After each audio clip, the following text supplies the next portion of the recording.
بسم الله الرحيم. الحمد لله رب العالمين، والصلاة والسلام على نبيه الكريم وعلى آله وأصحابه والأئمة المحدثين. أما بعد، باب قول الله تعالى: ونذر الموازين القسط ليوم القيامة وأن أعمال بني آدم وقولهم يوزن. وقال مجاهد: القسطاس ونذر بالرومية، ويقال القسط مصدر المفسد وهو العادل، وأما الفاسد وهو الزائد. قال المجدد الأول من الجامع الصحيح للبخاري عن القاضي الشيخ محمد أحمد بن علم الدين المنبوري دامت بركاتهم وفيوضهم بالجامعة دار العلوم الخاص، سامه الله تعالى للآفات والشرور والفتن وشرفهما بالعلم والعلماء آمين. وحسن له الإجازة والقراءة عن الشيخ العالم الرباني وأكرمه في الدارين. قال: حدثني فضيلة الشيخ المفتي نظام بن شمس رحمه الله تعالى عن فضيلة الشيخ العلامة سليم الله خان رحمه الله تعالى. قرأنا المجلد الثاني من الجامع الصحيح للبخاري عن الشيخ المقرن مولانا حسين أحمد حفظه الله في الدارين. قال: حدثنا الشيخ مولانا حفظه الله تعالى وحسن له الإجازة والقراءة عن الشيخ العالم الرباني العلامة سليم الله خان رحمه الله تعالى. وأكثر هذا الحديث الآخر لحصول البركات وأهل السعد والإجابة على شيخنا وحبي وحب أصدقائي والسرحان الشيخ مولانا محمد بن عبد الله دامت بركاتهم وخيورهم حفظهم الله في الدارين. وحسن له الإجابة والقراءة عن الشيخ المفتي ولحسن الطنجي رحمه الله تعالى كلهم عن الشيخ المفتي ولحسن الطنجي رحمه الله تعالى والشيخ العلامة سليم الله خان رحمه الله تعالى عن فضيلة الشيخ العلامة حسين أحمد المدني عن الشيخ الهندي محمود الحسن العثماني عن الشيخين الجليلين الكريمين الشيخ العلامة قاسم العلوم والقراءة محمد قاسم النانوتبي والشيخ العلامة الفقيه عاصم رشيد أحمد الجنزوري وهما يبنيانه عن العارف بالله شيخ عبد من المجدد عن مولانا الإمام الحجة الشيخ محمد إسحاق الدهلوي عن الشاهي عبد العزيز الدهلوي عن العارف بالله شيخ الملك الله أحمد بن عبد الرحيم الأشقندي. قال: أخبرنا الشيخ أبو طاهر محمد بن إبراهيم الكردي قال: أخبرنا والدي الشيخ إبراهيم الكردي قال: قرأت على الشيخ أحمد البشاشي قال: أخبرنا الشيخ أحمد بن عبد القدوس الشنابي قال: أخبرنا الشيخ محمد بن أحمد الرملي عن الشيخ الزكريا بن محمد أبي يحيى الأنصاري قال: قرأت على الشيخ الحافظ الحجة أحمد بن علي بن الحجر الأسقلاني عن الشيخ إبراهيم بن أحمد الطنوسي عن الشيخ أحمد بن أبي طالب عن الشيخ سراج الحسين المبارك عن الشيخ عبد الأول بن عيسى الهربي عن الشيخ عبد الرحمن بن المظفر الداودي عن الشيخ عبد الله أحمد السرسي عن الشيخ أبي عبد الله محمد بن يوسف الفريدي عن الإمام الجليل الحافظ الحجة أمير المؤمنين بحديث أبي عبد الله محمد بن إسماعيل بن إبراهيم المغيرة بن بردزبة الجعفي البخاري رحمه الله تعالى ومتعنا بفيوضه وعلومه آمين. قال: حدثنا أحمد بن رشداد قال: حدثنا محمد بن فضيل الأمارة بن الكعباء عن زوال أبي هريرة رضي الله تعالى عنه وعنهم أجمعين. قال النبي صلى الله عليه وسلم: كلمتان حبيبتان إلى الرحمن خفيفتان على اللسان ثقيلتان في الميزان سبحان الله وبحمده سبحان الله العظيم.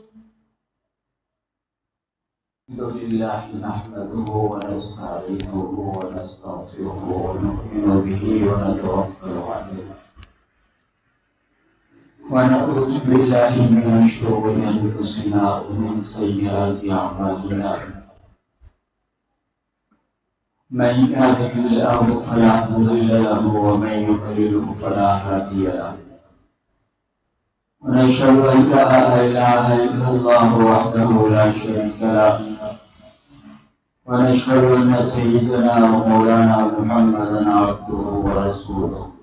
أما بعد، أعوذ بالله من الشيطان الرجيم. بسم الله الرحمن الرحيم.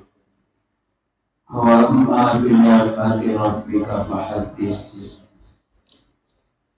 أن ابتلاء بن عمرو بن العاص رضي الله تعالى عنه قال كل شيء أسمع من رسول الله صلى الله عليه وسلم تركته ونهتني قريش فقالوا أن رسول الله صلى الله عليه وسلم بشر يتكلم في الغزل والرزاق فأمسكت عن الكتاب وذكر ذلك لرسول الله صلى الله عليه وسلم فقال يا عبد الله اكتب فوالذي نفسي بيده ما يخرج منه إلا الحق أو كما قال النبي صلى الله عليه وسلم.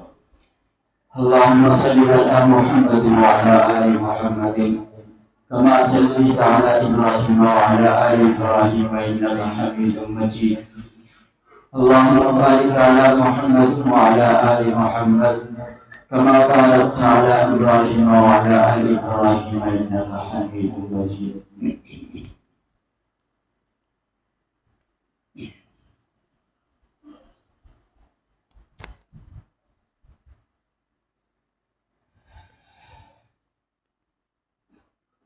اس طرح کی مجالس جو ہے وہ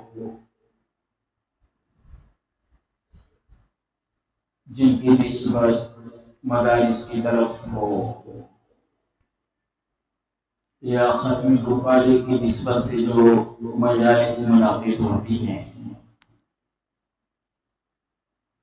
ہر مسجد کے ہر مجلس کے آداب ہوتے ہیں، تو اس عنوان پر جو مجالس قائم ہوتی ہیں ان میں اکثر علمی باتیں جو ہے وہ سامنے آتی ہیں۔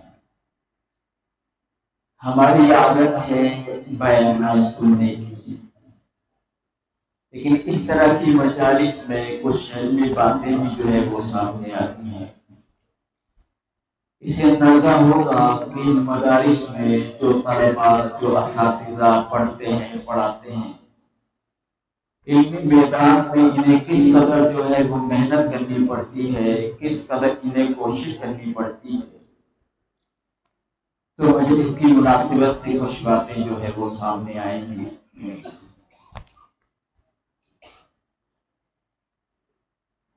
اللہ تعالیٰ نے اس کائنات میں طرح طرح کی مخلوقات پیدا کی ہیں۔ وَمَا يَعْلَمُ جُنُودَ رَبِّكَ إِلَّا هُوَ۔ اللہ ہی جانتے ہیں کہ اللہ تعالیٰ نے کتنی طرح کی مخلوقات اس کائنات میں پیدا کی ہیں، لیکن یہ بنانے والے نے بتا دیا ہے وَخَلَقَ كُلَّ شَيْءٍ ثُمَّ هَدَىٰ کہ انسان کے علاوہ اللہ تعالیٰ نے جتنی طرح کی مخلوقات بنائی ہیں، اللہ نے ان کی حاجات اور ان کی ضروریات کا علم اللہ نے ان کی ذات کے اندر جو ہے وہ رکھا ہے۔ اس لیے کسی حیوان کو اس دنیا میں پڑھنا نہیں پڑتا۔ مولی کا بچہ دانے سے نکلتا ہے تو ماں کی طرف نہیں بھاگتا، دانے کی طرف بھاگتا ہے، اور بھینس کا بچہ جب دنیا میں آتا ہے تو وہ ماں کی طرف بھاگتا ہے۔ یہ کس نے اس بچے کو بتایا کہ تیرا رزق اس ماں کے اندر نہیں ہے؟ اور اس بھینس کے بچے کو کس نے بتایا کہ تیری روزی جو ہے وہ ماں کے تھنوں میں ہے؟ ابھی انڈے سے نکلنے والا بچہ دانا چگنا شروع کرتا ہے اور وہ جا کر تھنوں کو منہ لگا کر تھنوں کو جو ہے وہ ہلانا شروع کرتا ہے۔ یہ کس نے ان بچوں کو جو ہے وہ سکھایا ہے؟ اگر بھینس کے سامنے گوشت رکھ دیا جائے تو وہ نہیں کھاتی ہے، اگر شیر کے سامنے گھاس رکھ دیا جائے تو وہ نہیں کھاتا ہے۔ ہاں، بھینس کے سامنے گھاس رکھ دیں تو وہ کھا لے گی، اور شیر کے سامنے گوشت رکھیں تو وہ کھا لے گا۔ اس بھینس کو کس نے سکھایا ہے کہ یہ تیری غذا ہے، یہ تیری غذا نہیں ہے؟ اس شیر کو کس نے پڑھایا ہے کہ گھاس تیری غذا نہیں ہے، گوشت تیری جو ہے وہ غذا ہے؟ وَخَلَقَ كُلَّ شَيْءٍ ثُمَّ هَدَىٰ، اللہ نے یہ بنایا اور اللہ نے ان کا علم ان کی ذات کے اندر جو ہے وہ رکھ دیا۔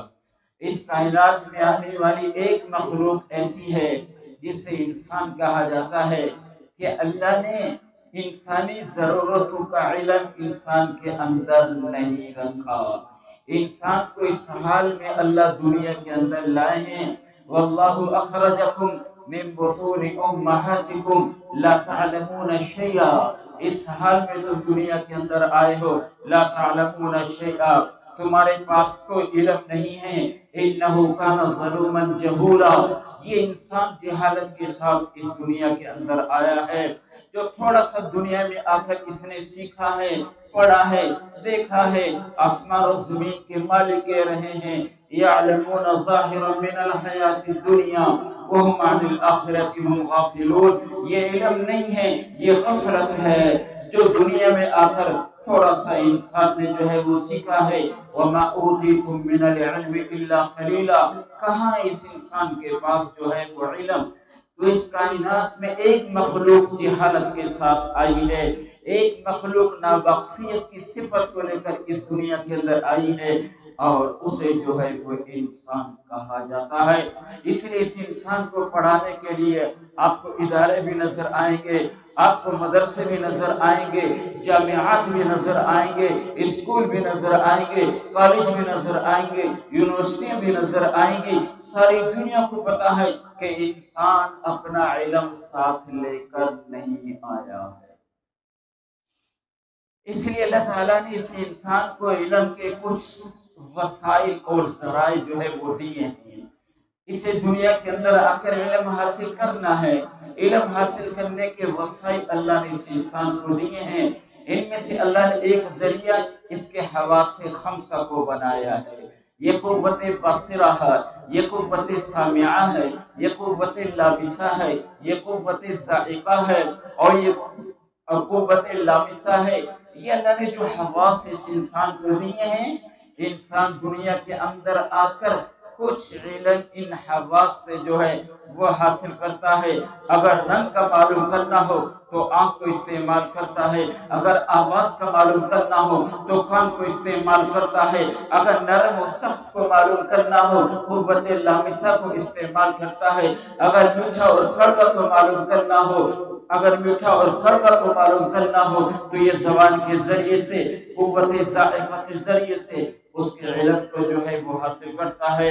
تو علم کا کچھ حصہ دنیا کے اندر حواس کے ذریعے سے حاصل ہو جاتا ہے، لیکن میرے بھائیوں اللہ نے ان حواس خمسہ کا علم کا ایک دائرہ محدود بنایا ہے۔ اس دائرے کے اندر یہ حواس کام کرتے ہیں، اس دائرے سے باہر نکل کر جو ہے پھر یہ حواس جواب دے جاتے ہیں کہ اب ہم تمہاری رہنمائی، اے انسان اب ہم تمہاری رہنمائی نہیں کر سکتے ہیں۔ اوپر بادل چل رہے ہیں، آنکھیں بتا رہی ہیں کہ چاند چل رہا ہے، گاڑی دوسری چل رہی ہے، آنکھیں بتا رہی ہیں کہ یہ تیری گاڑی جو ہے وہ چل رہی ہے۔ تو ان کا علم محدود ہے، قلیل ہے، اور ان کا علم ناقابل یقین ہے۔ ان کا علم جو ہے وہ علیل بھی ہے، قلیل بھی ہے۔ سامنے جو ہے وہ شکار سمجھ کر گولی ماری، پتہ چلا وہ تو انسان تھا، وہ شکار نہیں تھا جس کو جو ہے وہ گولی لگ گئی۔ تو ان حواس کا